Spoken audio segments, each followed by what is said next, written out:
I stood on the porch of the house I helped pay for, and my daughter, eyes blazing, shouted, "Leave now or I'll call the police." Not a thank you, not a word of doubt, just pure rage, like I was the villain for daring to question her husband's financial decisions. So I smiled, turned around, and dialed the realtor's number. If they were so eager to push me out, then I'd make sure they got what they wanted, down to the last brick. What they didn't know was that I still owned half the house, and the law was on my side. Have you ever watched your own child choose betrayal over gratitude and think they get away with it? Would you walk away quietly or make sure justice knocks louder? Before we continue, don't forget to subscribe and turn on the notification bell. We bring you new stories every day. Hit like and let us know what city you're watching from in the comments. Mark's face turned crimson as he slammed the credit report down on the break room table. Coffee sloshed from his mug onto the scattered papers. Bank statements I'd pulled from my jacket pocket. Printouts that told a story he never intended me to read. "Where the hell did you get these?" His voice cracked, like a teenager caught stealing. I kept my tone level the way I'd learned to speak to panicked contractors when a foundation started settling wrong. The bank called my house by mistake. Something about a late payment notice for Elise's address. I tapped the statement with one finger. 53,000 euros, Mark in gambling debts, secured against my daughter's house. He stepped closer, close enough that I could smell his cologne mixed with nervous sweat. The fluorescent lights above us buzzed like angry wasps. "This doesn't concern you, old man." "Doesn't concern me." I spread the papers across the scratched table surface. "My daughter's about to lose her home because you can't stay away from poker sites, and it doesn't concern me." Mark's expensive watch caught the harsh light as he swept the documents aside. Papers fluttered to the linoleum floor like dying leaves. "Stay out of my business, Henri. I handle my own affairs." "Your affairs?" I bent down, collected each sheet with the same methodical care I'd once used to organize blueprints. These credit lines are tied to Elise's house, the house she thinks is safe, the house she doesn't know you've been using as collateral. She knows. But his voice wavered. "Does she?" I straightened up, holding his gaze. "Does she know about the second mortgage, the home equity line, the loan against her retirement fund?" Mark turned away, staring at the vending machine humming in the corner. His shoulders tensed under his pressed shirt. "I'm handling it by borrowing more." I pulled out my phone, showed him the screenshot I'd taken of his latest credit application. "This one's for 30,000 against the same house." He spun around, snatched at my phone. I pulled it back, but not before I saw something flash across his face. Not just anger, but fear. Real fear. "You don't understand," he said. But the fight was draining out of his voice. "I had a system. It was working. Your system is about to cost my daughter her home. Your daughter—" Mark laughed, but it sounded hollow in the small room. "She's my wife, Henri. Has been for 3 years. Time you figured that out." I slipped my phone back into my jacket pocket. Around us, the break room felt smaller, the walls pressing in. A Halliton sandwich sat abandoned on the counter, curling at the edges. "I built that house's equity," I said quietly. 30 years of overtime shifts. 30 years of choosing mortgage payments over new clothes, over vacations, over everything else, and you're gambling it away. I didn't ask for your help then, and I don't need it now." Mark grabbed his coffee mug, knuckles white against the ceramic. "Stay out of my business." Or what?" He set the mug down, hard enough to crack it. Coffee seeped across the table toward my recovered papers. "Just stay out." I folded the damp documents, slipped them back into my jacket. Mark stood there breathing hard, like he'd just run a mile. The vending machine cycled off, leaving us in sudden quiet. "I'm trying to help," I said.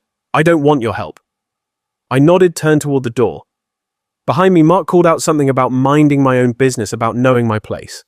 But I was already thinking ahead, already planning. Elise would listen to reason. She had to. My footsteps echoed down the empty hallway as I checked my watch. 3:30. Elise would be home from her shift soon, and Mark wouldn't be back until after 6. Plenty of time for a conversation that might save her house. The engine ticked as it cooled in Elise's driveway. Through her front window, I could see the blue glow of that massive television Mark had bought last month, the one that probably costs more than most people's monthly mortgage payment. I sat for a moment organizing my thoughts the way I'd once organized construction schedules. Step 1, show her the documents. Step 2, explain the danger. Step 3, help her find a solution. Elise opened the door before I could knock. Phone pressed to her ear. "Mom, I have to call you back. Dad's here." She hung up, smiled that careful smile she'd been using since her wedding. "This is unexpected. We need to talk." Her smile flickered. She stepped aside, gestured toward the living room where Mark's gaming setup dominated one corner. Controllers and energy drink cans scattered across the coffee table. The house smelled like expensive candles and something else. Stress, maybe the kind of tension that settles into walls when people fight about money. "Coffee?" she asked, already moving toward the kitchen. "This is serious, Elise." She paused at the kitchen entrance hand on the doorframe. "Okay, but I'm making coffee anyway. My hands need something to do when Dad sounds like that."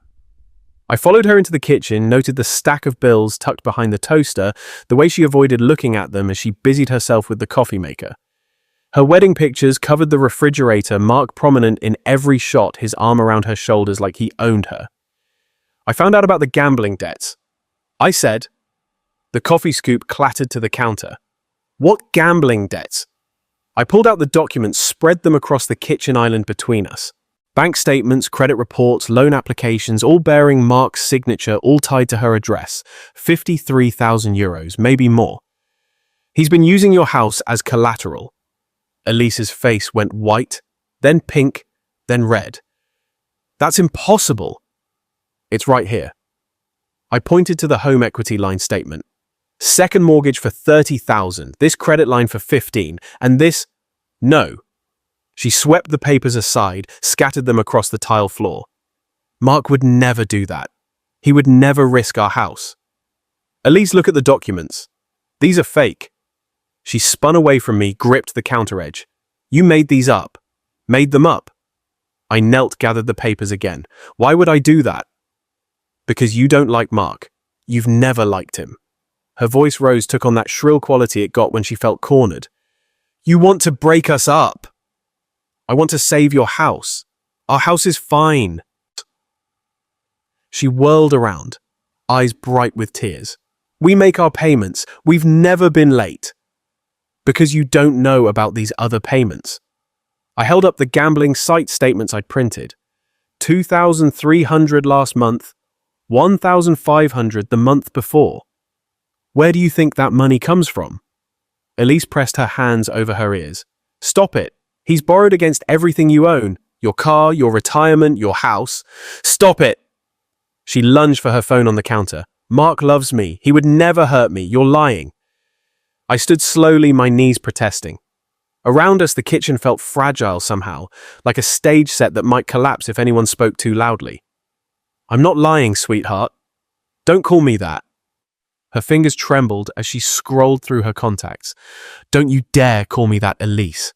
Get out!" The words came out strangled, desperate. "Get out of my house right now. Your house." I looked around at Mark's expensive purchases, at the bills she wouldn't read, at the wedding pictures where I barely appeared. "This house I helped you buy, the one I co-signed for. Get out!" She raised the phone like a weapon. "Get out, or I'll call the police and tell them you're harassing us." Something cold settled in my chest, not hurt. I'd moved past hurt, somewhere between the coffee maker and her covering her ears. This was something else. Something clearer. I smiled. Elise blinked, confused by the expression.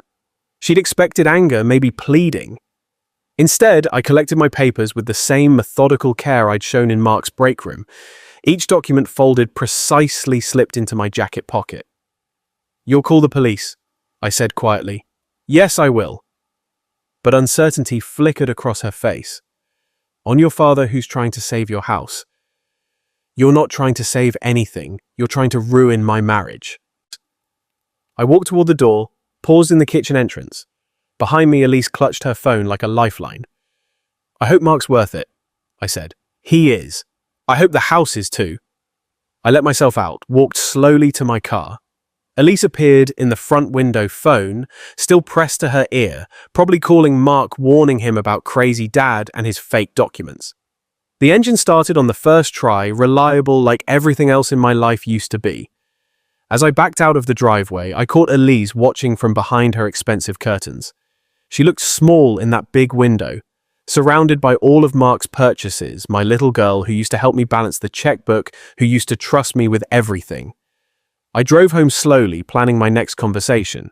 This one would be with someone who understood the value of documentation, someone who appreciated the legal weight of a co-signer's signature. My house felt unnaturally quiet after Elise's kitchen drama. I set my keys in the small wooden bowl by the door, the one Elise had made in 7th grade woodshop, and moved through rooms that suddenly seemed too large for one person. The coffee maker gurgled to life with the kind of reliable precision that used to define my whole world. While it brewed, I stood at the kitchen sink, staring out at my small garden.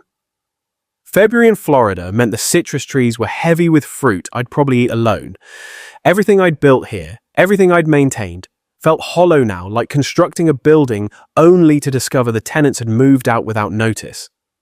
The coffee was strong and black, the way I'd learned to drink it during those early mortgage years when cream was a luxury we could not afford. I carried the mug to my living room, settled into the recliner that had been my father's, and let the memories surface. 1994. Elise was 7, all gap-toothed smiles and endless questions about why Daddy had to work so many nights. I'd taken a second job at the concrete plant, mixing foundations until my back screamed and my hands cracked from the lime. 12-hour shifts at the engineering firm, then 6 more hours pouring concrete. 18 hours a day so we could make that mortgage payment 3 days early every month. "Why do you pay extra, Daddy?" Elise had asked once, sitting on my lap while I filled out the payment stub by hand. Her small finger traced the numbers I'd written, always €50 more than required. "Because the bank charges interest every month," I'd explained. "If we pay extra toward the principal, we save money later." She nodded solemnly, like she understood compound interest at age 7. "So we'll own the house faster." "That's right, sweetheart, so it'll really be ours." The memory tasted bitter, now mixed with coffee and 30 years of irony. I'd scrimped and saved and calculated every extra payment, thinking I was securing her future, teaching her the value of ownership, of building equity instead of throwing money away on rent. I remembered the year we couldn't afford a vacation because the water heater died. Elise had cried about missing the class trip to Disney World while I spent our vacation fund on plumbing repairs. "It's our house," I told her. "When you own something, you take care of it." But she'd forgotten that lesson, somewhere between her wedding dress fittings and Mark's promises. Forgotten the nights I'd eaten peanut butter sandwiches for dinner so she could have fresh fruit in her lunchbox. Forgotten the overtime hours that paid for her college, her car, her wedding. Mark had never worked overtime in his life. Never calculated mortgage payments or balanced a checkbook or chosen between groceries and gasoline. Mark lived in a world where money appeared when needed, where consequences were abstract concepts that happened to other people, and Elise had chosen that world over mine. My coffee had grown cold while I'd been remembering. I set the mug on the side table next to the photo of Elise at her high school graduation. She'd been so proud that day, so excited about starting college debt-free, because her careful father had been planning and saving since she was 7 years old. I did it all for her. I said aloud, my voice strange in the quiet house. But that wasn't entirely true anymore, was it? She'd made her choice when she told me to leave, when she chose Mark's lies over my documentation, when she threatened to call the police on her own father. Now I had a different choice to make. I could walk away, let Mark's gambling addiction destroy everything I'd built, let them lose the house I'd worked 18-hour days to secure, let 30 years of sacrifice evaporate because my daughter preferred comfortable lies to uncomfortable truths. Or I could fight back. Not as a father trying to save his ungrateful child. Not as a grandfather worried about future grandchildren having a stable home. Those motivations had died in Elise's kitchen when she covered her ears and called me a liar. I could fight as someone who'd been cheated, someone whose 30 years of equity was about to disappear into Mark's poker addiction. Someone who'd been dismissed and disrespected and told his opinion didn't matter. The house settled around me, with small creaks in size. Everything here was paid for, maintained, organized. Proof that careful planning and steady effort created lasting value. Mark's philosophy was the opposite: borrow against tomorrow to pay for today's pleasures. Time to see which philosophy survived a real test. I stood up, stretched muscles that remembered lifting concrete bags and crawling under houses to check foundations. My body might be older, but my mind still worked like an engineer's. Problem identification, resource, assessment, solution, implementation. Mark and Elise thought they held all the cards because they had possession of the house. They'd forgotten about the documents I'd signed 30 years ago. Documents that made me more than just a concerned father. I needed to review those papers, refresh my memory about exactly what rights I'd retained when I'd helped them buy their dream home. My filing cabinet waited in the home office, organized with the same precision I'd once brought to construction projects. Somewhere in those folders was the legal foundation for my next move. My filing system had saved me countless hours over the years. Everything alphabetized, dated, cross-referenced. Elise's house occupied an entire hanging folder in the second drawer, thick with documents spanning from her original mortgage application to last month's property tax assessment. I pulled the folder, spread its contents across my desk under the bright LED lamp I'd installed last year. My reading glasses turned the papers sharp and clear. Loan application credit reports from the year 2021, income verification, forms bank statements, and they're buried beneath Elise's employment history, the document I'd been looking for: the original mortgage application. Both are signatures at the bottom, Elise's careful script next to my engineer's precision printing. But it was the section above our names that made me smile for the second time that day. Co-applicant Henri Brousseau. Social security number redacted. Relationship to primary applicant, father co-signer, financial responsibility joint, and several liability for full loan amount.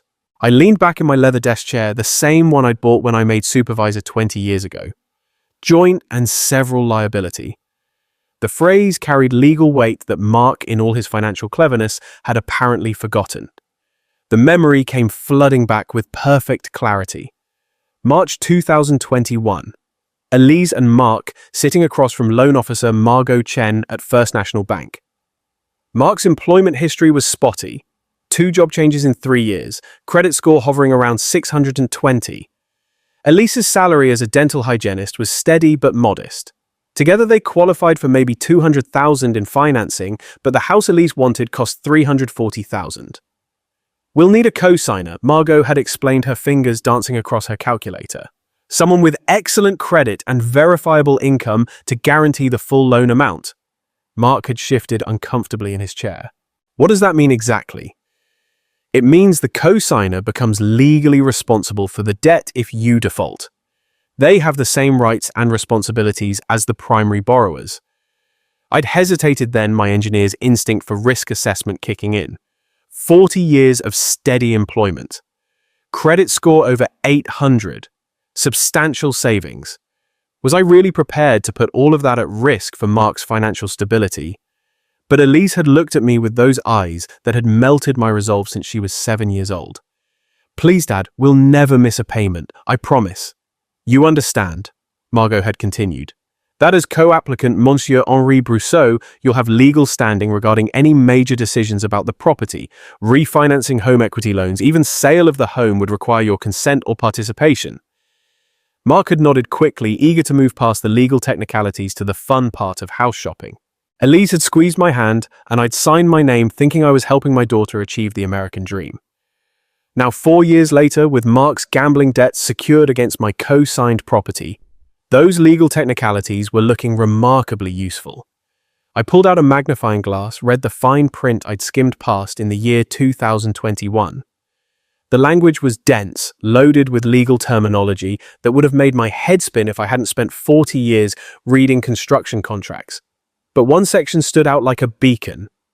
In the event of financial distress, default, or dispute regarding property use or disposal, all co-applicants retain equal legal standing to initiate protective measures, including but not limited to foreclosure proceedings, forced sale, or transfer of title. Forced sale. I set the document down, stared at my reflection in the dark window. Mark and Elise could threaten to call the police on a concerned father, but they couldn't dismiss a legal co-owner who discovered his investment was being gambled away without his consent. I pulled out my phone, scrolled to my contacts, found the number I'd saved 3 years ago when I'd helped Elise understand property taxes. Roman Shen-Margot's brother, a real estate attorney who specialized in family property disputes. Tomorrow I'd make some calls, not as a father trying to save his ungrateful daughter from her gambling husband, not as a grandfather worried about future family stability, as a co-owner protecting his investment. Mark thought he was clever borrowing against property he didn't fully understand. Elise thought she could dismiss me because I was just dad easily ignored when his opinions became inconvenient. They'd both forgotten the most important rule I'd learned in construction. Always check the foundation before you start building. And in this case, their foundation had my name all over it. I carefully returned each document to its proper place in the folder, slipped the folder back into its alphabetized position. Everything organized, everything documented, everything ready for the next phase. Phase 1 had been discovery and confrontation. Phase 2 had been attempting reconciliation. Both had failed because Mark and Elise were operating from emotion and denial rather than facts and legal reality. Phase 3 would be different. Phase 3 would involve people who understood the language of contracts and property law.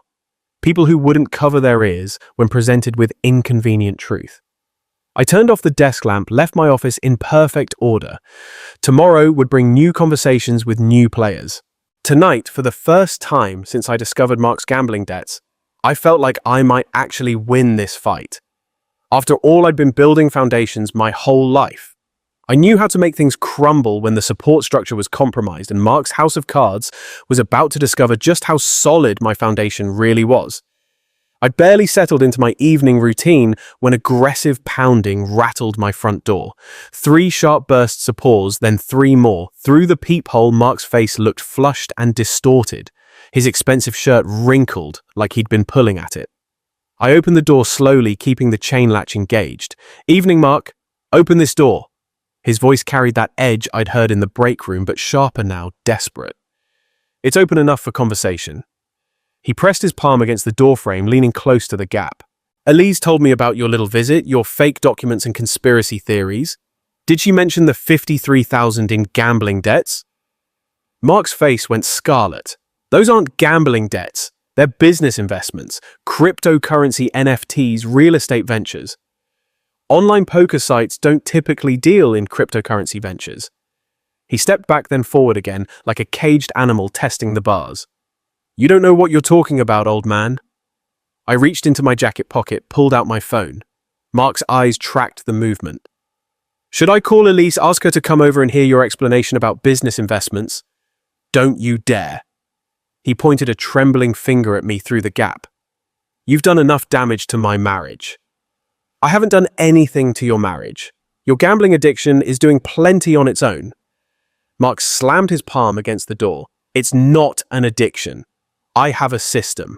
I was making money until—" He caught himself, clamped his mouth shut. "Until what?"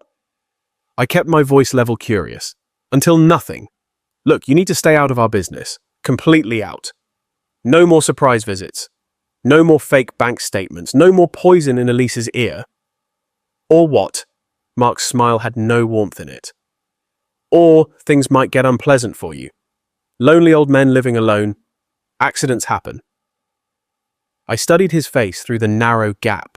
Sweat beaded on his forehead despite the February chill. His left hand kept tapping against his thigh, a nervous rhythm I'd seen in desperate contractors who knew their bids were rejected. "Are you threatening me, Mark?" "I'm explaining reality." He leaned closer to the gap, and I caught the smell of alcohol mixed with his usual cologne. "Elise and I are happy. We're handling our finances just fine. You're not needed, not wanted, and not welcome in our lives." Interesting perspective. It's the only perspective that matters. Mark stepped back from the door, straightened his wrinkled shirt. "Stay away from us, Henri. I mean it. Have you ever had to stay calm while someone tried to gaslight you with fake kindness and subtle threats? Comment 1 if you've been there, and share how you stood your ground." I watched him walk toward his car, a BMW I now knew he couldn't afford. The engine started with the smooth purr of German engineering purchased with borrowed money. He backed out of my driveway too fast, tires squealing slightly on the asphalt. I closed the door, slid the chain free, then engaged the deadbolt. Through my living room window, I watched Mark's taillights disappear around the corner. His visit had accomplished the opposite of its intention. Instead of intimidating me, it had confirmed that legal action was my only remaining option. Mark was spiraling. The gambling addiction he wouldn't admit to was consuming not just his money, but his judgment, threatening a man in his own home, making vague references to accidents. These weren't the actions of someone in control of his situation. I picked up my phone, scrolled through my contacts, until I found the number I'd saved earlier, Roman Chen, Realtor. Tomorrow morning, I'd begin transforming my legal discovery into concrete action. Mark thought he could intimidate me into silence. He'd forgotten that I'd spent 40 years dealing with contractors who promised the impossible, then threatened lawsuits when reality intervened. The difference was this time I held the legal cards, and unlike Mark, I knew exactly how to play them. Romain Chen's office occupied a corner suite in a glass building downtown, with market charts covering one wall and a view of the city's expanding skyline through floor-to-ceiling windows. He stood when I entered, extending a firm handshake that reminded me why I'd trusted him to help Elise understand property taxes 3 years ago. Henri, good to see you again, though I suspect this isn't a social call. I need a current market analysis. I settled into the leather chair across from his desk, pulled out the folder containing Elise's property information. This address, full comparative market analysis, current conditions. Romain opened his laptop, began typing. This is your daughter's place, isn't it? The one we worked on tax assessments for. It is. His fingers paused over the keyboard. Everything okay with the family? Let's focus on the numbers first. Romain nodded, returned to his screen. I watched him work the same methodical approach that had impressed me during our previous dealings. Charts appeared, neighborhood comparisons, recent sales data. After 20 minutes, he leaned back. In this market, you're looking at 460,000, maybe 470 with the right buyer. The neighborhood's appreciated significantly since the year 2021. I made notes in my pocket notebook. Original purchase price was 340, nice equity build-up. Current mortgage balance would be around 280. 293 plus the additional 53,000 Mark's borrowed against it. Roman's professional expression didn't change, but something shifted behind his eyes. Additional borrowing. Home equity line, multiple credit lines, all secured by the property. I see. Romain closed his laptop, leaned forward slightly. Henri, are we talking about a forced sale situation? We're talking about a legal partition action. I'm a co-signer on the original mortgage. Understanding dawned across Romain's face. Co-applicant rights. That changes everything. He reopened his laptop, pulled up different screens. Partition suits typically result in court-ordered sales. Timeline varies, but buyers know it's a motivated seller situation. Meaning you're looking at quick sale pricing. 420, maybe 430 range. Still substantial equity, but not maximum value. I calculated quickly. 420 minus 293 in original mortgage, minus 53 in Mark's debts, minus legal fees and real estate commissions. Roughly 70,000 net proceeds split between the parties according to their ownership percentage. Which brings us to my next appointment. Romain handed me his business card, wrote a phone number on the back. That's my direct line. When you're ready to move forward, call me first. Partition sales require special handling. I shook his hand again, left his office with clarity about the financial landscape. Now I needed legal clarity about the procedural landscape. Maitre Loic Bernard's law office felt different. Darker wood, heavier furniture, walls lined with legal volumes that looked actually used rather than decorative. Loic himself was younger than I'd expected, maybe 45, with the careful precision of movement that came from courtroom experience. Partition actions aren't common in family situations, he said after reviewing my documents. Usually we see them in business disputes or inherited property conflicts. What's the difference? Emotional complexity. Business partners might hate each other, but they understand spreadsheets. Family members, well, they take everything personally. Loic spread my mortgage papers across his conference table. As co-applicant, you have more rights than you might think. You're not just a co-signer who guaranteed the debt, you're a legal co-owner of the property, meaning Mark and Elise can't make unilateral decisions about refinancing additional borrowing or sale without your consent. They've already violated that with these gambling debts. Maitre Loic Bernard pointed to specific clauses in the loan documents. Florida law provides remedies for co-owners who can't agree on property use. Partition by sale is the nuclear option. It forces a sale through court order divides proceeds according to ownership percentages. Timeline 30 to 90 days, depending on court schedule and whether they contest. Filing the petition starts a clock they can't stop. I made more notes, asked about costs, procedures, potential complications. Loic answered each question with the thoroughness I appreciated in competent professionals. One warning, he said as we concluded. Once you file, there's no going back. This will permanently damage your relationship with your daughter. I thought about Elise's threat to call the police, about Mark's visit to my home, about 30 years of mortgage payments being gambled away. I think that relationship is already damaged beyond repair. Loic nodded, began preparing paperwork. We'll file first thing Monday morning. I drove home through afternoon traffic, my mind organizing the next phase like a construction project. Foundation complete. Legal research finished, materials ordered, professionals engaged, permits pulled, court filing scheduled. Now came the hard part, the construction phase where careful planning met unpredictable reality. But unlike construction projects, this one had a guaranteed outcome. Mark and Elise would learn that legal documents weren't suggestions and co-signers weren't just financial ornaments. They'd learn that some foundations couldn't be shaken even when everything built on top of them was crumbling. Monday morning arrived grey and cold, the kind of February day that made Florida feel almost like winter. I dressed carefully, my good suit, the navy one I'd worn to Elise's wedding, along with the tie she'd given me last Father's Day. If we were going to court, I'd dress for court. Loic met me in the courthouse parking lot, carrying a leather briefcase that looked like it had seen plenty of legal battles. Ready for this? I've been ready since Friday. The courthouse steps were imposing white limestone with columns that suggested permanent justice consequences that couldn't be argued away. Inside, metal detectors and security guards processed a steady stream of people handling legal business. Divorces, custody disputes, civil matters, criminal arraignments, all the ways life ended up requiring official intervention. We took an elevator to the third floor, walked down a corridor lined with courtroom doors. The clerk of court's office buzzed with quiet efficiency computers, humming printers, working people filing documents that would change lives. Final review, Loic said, spreading our petition across a small table in the waiting area. Petition for partition by sale. Listing you as co-owner, Mark and Elise as co-defendants. Property address, legal description, current liens and encumbrances. I read through each page carefully. My name appeared throughout the document not as father or co-signer, but as plaintiff and co-owner. Legal language that transformed family relationships into property rights. The filing fee is $450, Loic said, plus service of process costs for both defendants. I wrote the check without hesitation. 40 years of steady employment had taught me that some problems required financial solutions. This was cheaper than watching Mark gamble away my 30 years of equity payments. At the clerk's window, a tired-looking woman with kind eyes processed our paperwork with professional efficiency.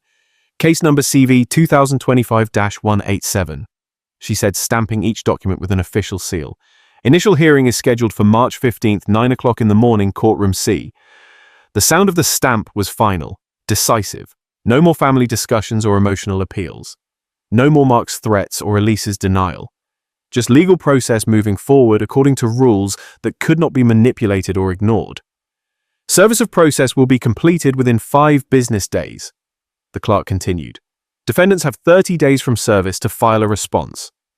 Loic collected our certified copies, receipts, official notifications. That's it, the machinery is in motion. We walked back through the courthouse corridors, past other people beginning or ending their legal battles. In the elevator, Loic reviewed the next steps. They'll be served by Friday, then we wait for their response, or more likely their panic. What if they try to refinance transfer the property? They can't. The list pendants we filed prevents any transfers or major financial changes until the case is resolved. I felt something settle in my chest. Not satisfaction exactly, but the relief that comes from proper preparation, like finishing a foundation pour and knowing it would correctly support whatever was built on top. In the parking lot, Loic and I shook hands. I'll call you after they're served. Should be interesting. I drove home slowly, taking surface streets instead of the highway. My car radio played soft jazz while I processed what we'd accomplished. For the first time in weeks, Mark and Elise's choices couldn't affect me.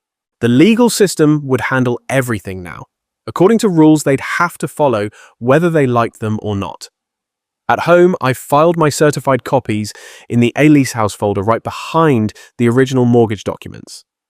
Everything organized, everything documented, everything ready for whatever came next. My phone sat silent on the kitchen counter. Soon, very soon, it would start ringing. Mark and Elise would receive official papers from a sheriff's deputy. They would realize this wasn't family drama they could dismiss with tears or threats. I made coffee, settled into my recliner, and waited. The next move was theirs, but the game was now being played by my rules.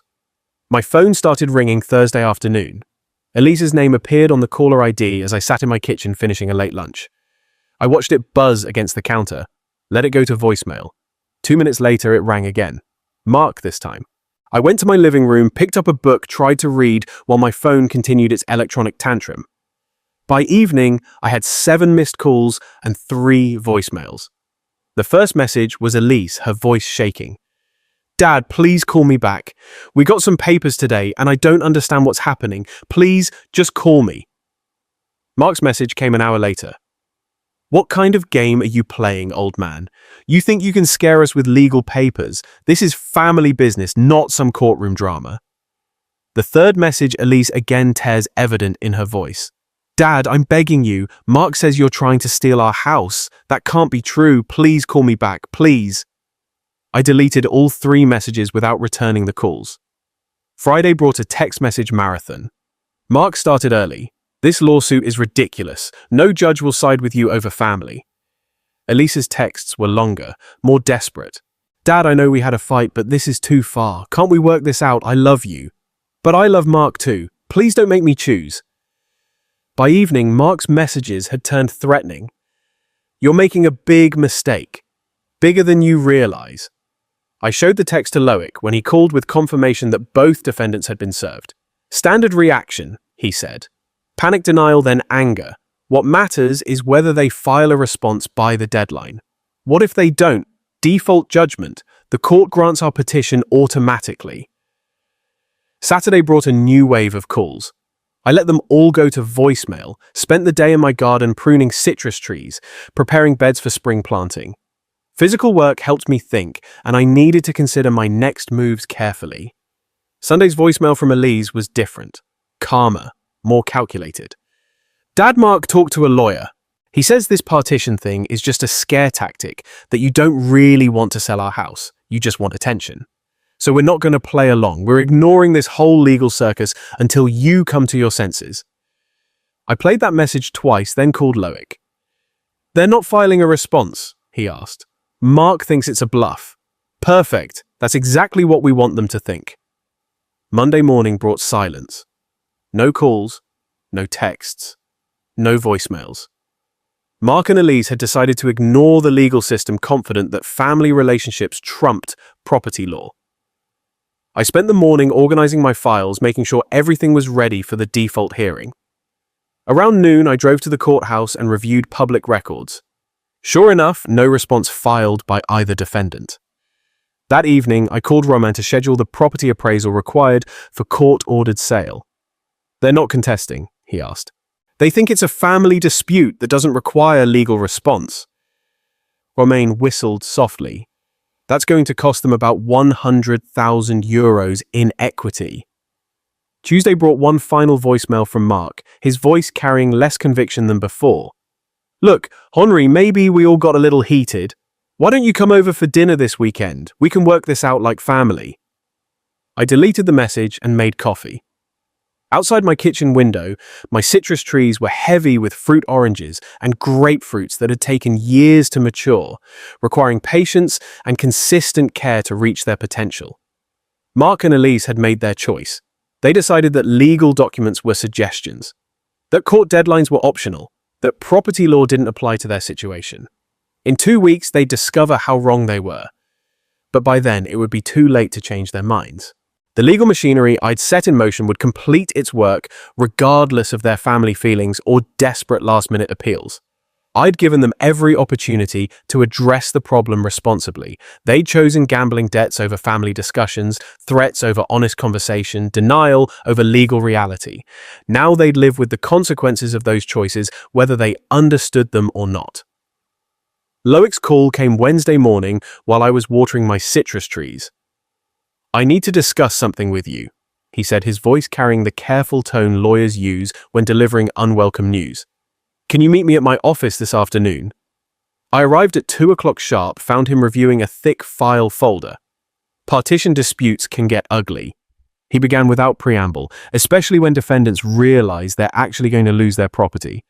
"Mark's already made threats, that's what concerns me." Loic pulled out several case studies, spread them across his desk. Property disputes involving gambling addicts follow predictable patterns. First denial, then anger, then desperate actions. I studied the documents, police reports, restraining orders, incidents of vandalism and intimidation. "You're suggesting I'm in physical danger. I'm suggesting that staying in your current home might not be wise while this plays out." The idea hadn't occurred to me. But, as Loic outlined the risks, it made strategic sense. Mark was spiraling. His gambling addiction was consuming not just money, but judgment. Cornering desperate people in their own homes rarely ended well.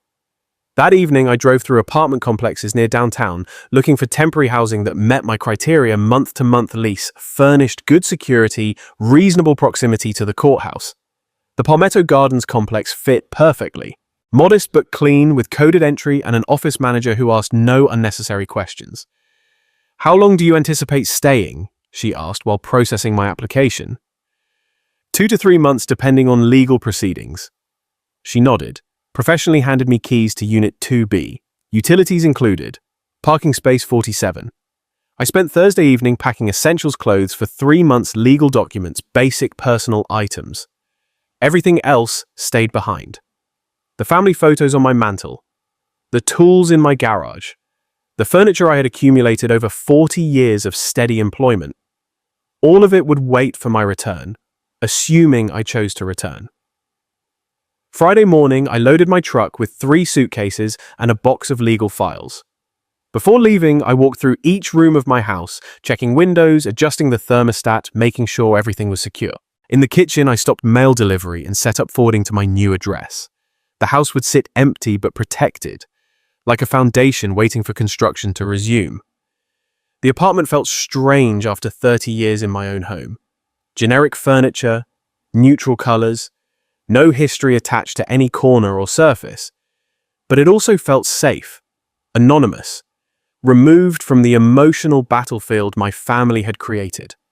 I sat in the unfamiliar living room, looking out at a parking lot instead of my garden, and felt something unexpected: relief.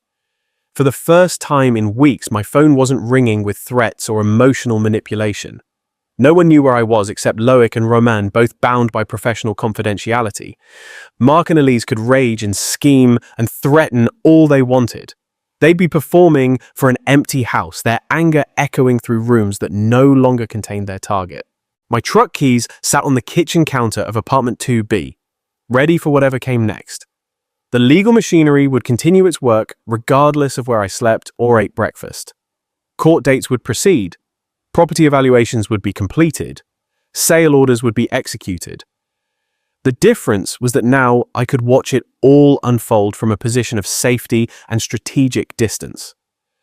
Mark's gambling addiction was his problem. Elise's denial was her choice. The consequences of both were no longer my daily burden to carry. I unpacked my clothes into the apartment's small bedroom dresser, each item representing a practical decision to prioritize my well-being over family chaos. For 40 years, I'd been the responsible one, the reliable one, the one who solved other people's problems. Now I was solving my own problem. And the solution felt surprisingly liberating. From my apartment window, I could see the courthouse's clock tower 6 blocks away.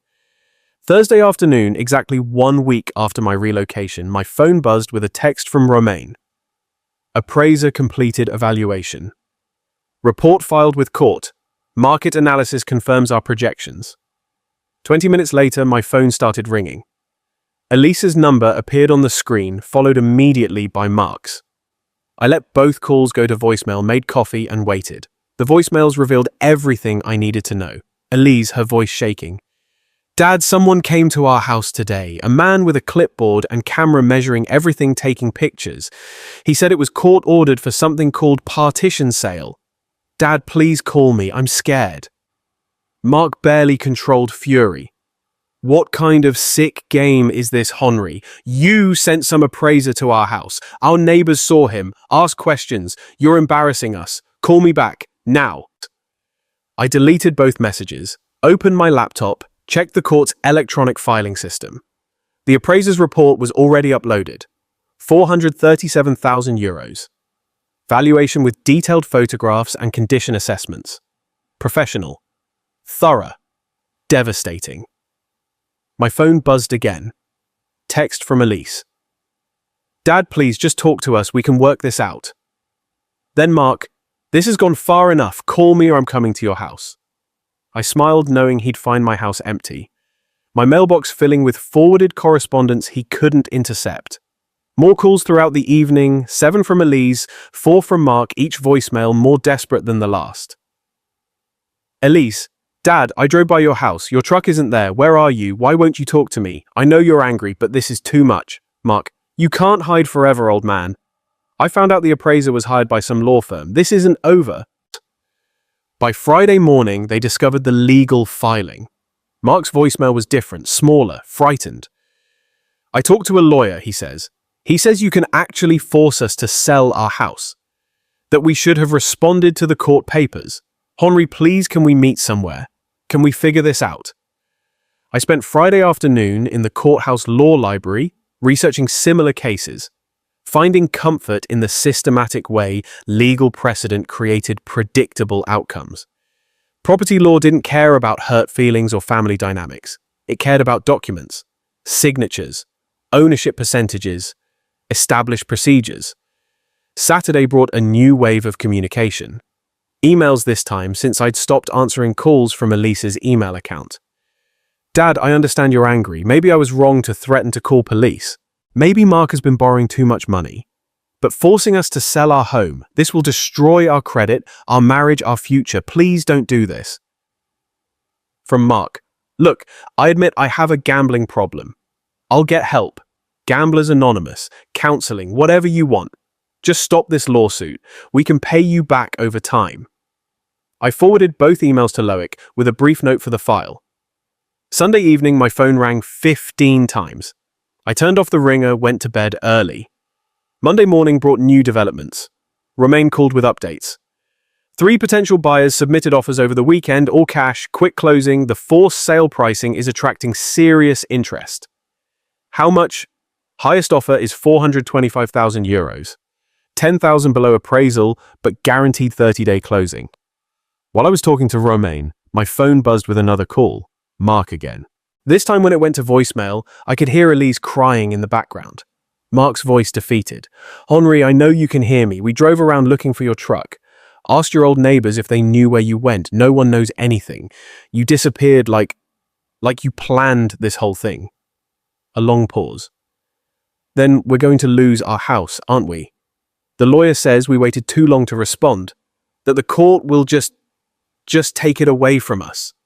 30 days. We have 30 days to find somewhere else to live. Another pause. I'm sorry. Elise is sorry too. We were wrong about everything, the gambling, the threats, telling you to stay away. But please, please don't make us homeless. We're family. I saved the voicemail, forwarded it to Loic with a note, evidence of acknowledgement. Family. They'd discovered that word again now that legal consequences were bearing down on them. Family hadn't mattered when they'd covered their ears and called me a liar.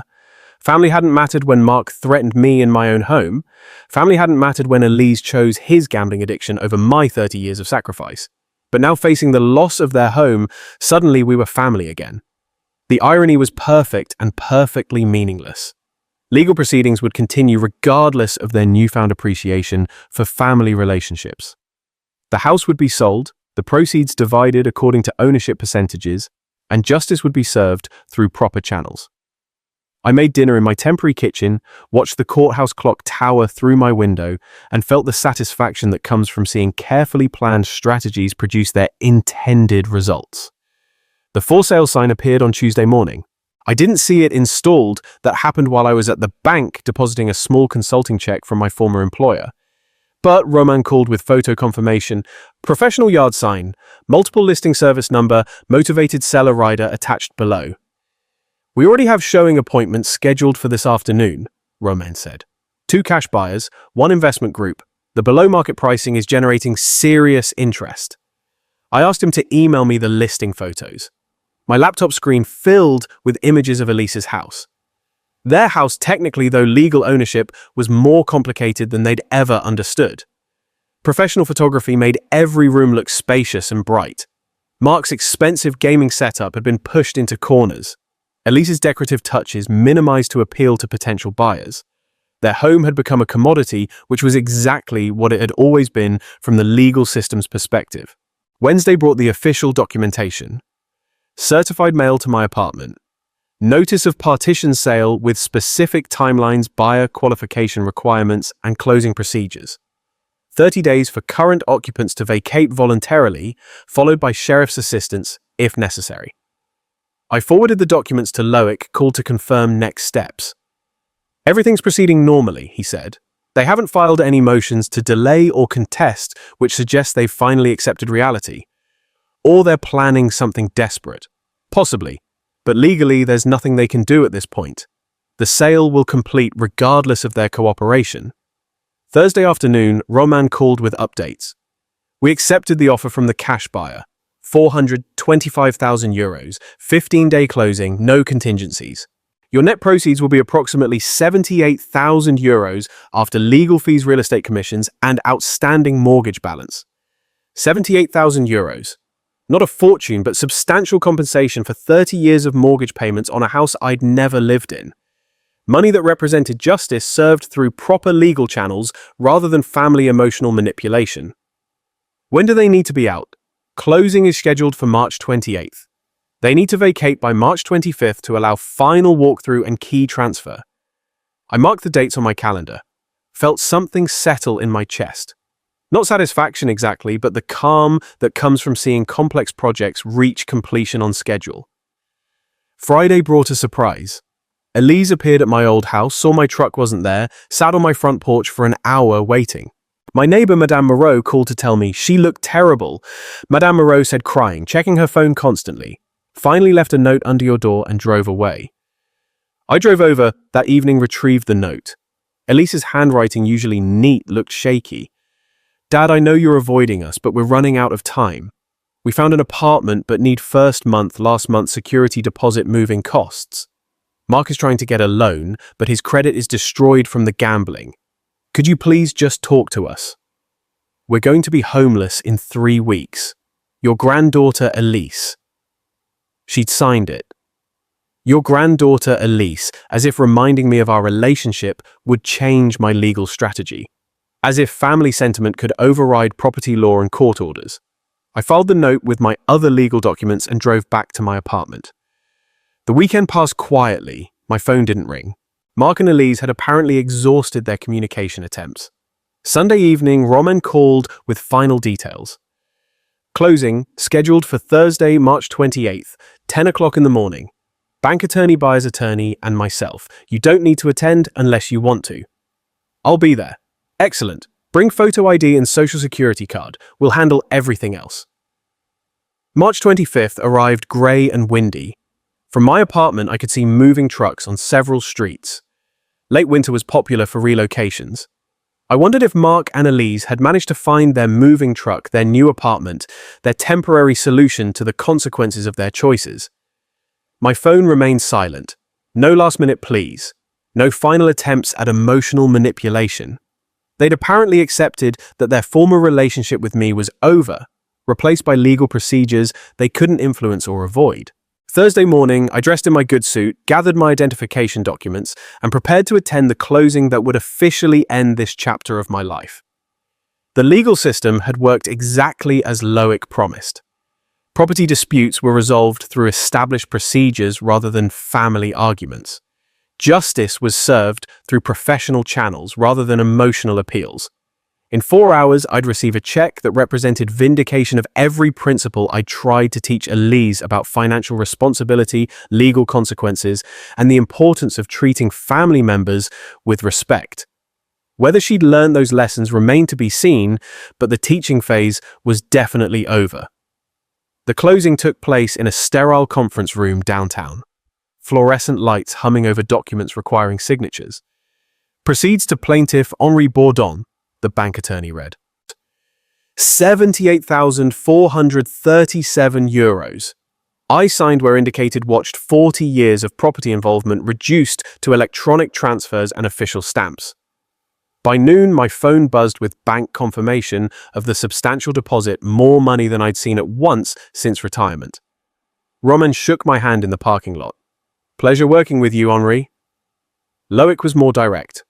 Justice served. Back at my apartment, I found a voicemail from Elise. Dad, we moved out yesterday. Mark found a job in Lyon, so we're starting over there. I wanted to say I understand now about the money, about Mark's gambling, about why you did what you did. I'm sorry it took losing our house for me to see it. I hope someday you'll forgive us. I love you. I played the message twice, then deleted it. Understanding consequences was different from earning reconciliation. Over the weekend, I toured condominiums in a golf course community.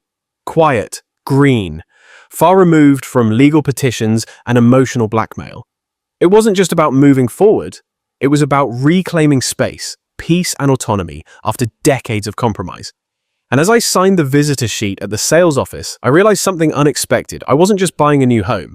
I was finally coming home to myself.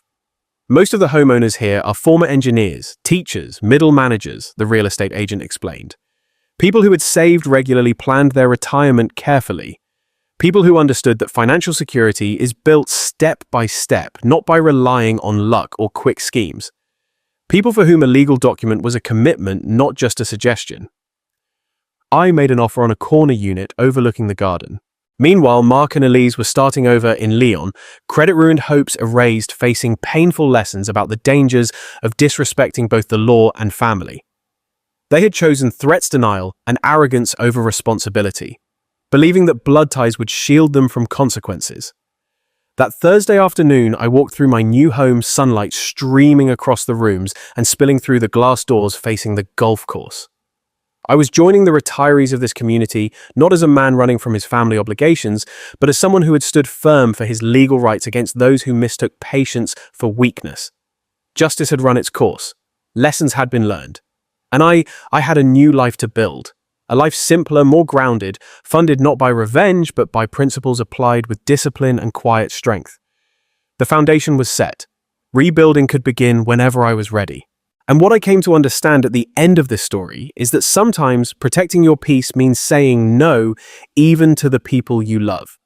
Saying no to abuse, to emotional blackmail, to empty promises and unrealistic expectations. And you, if you were in my place, what would you have done? Do you think forgiveness should always be given, or are there limits even with your own children? Share your thoughts in the comments. I read every word. If this story moved you, please give it a like, subscribe to the channel, and turn on the notification bell so you never miss a story. To hear another story that's especially close to my heart, click on the video on your screen. Thank you for listening and see you soon for another true story.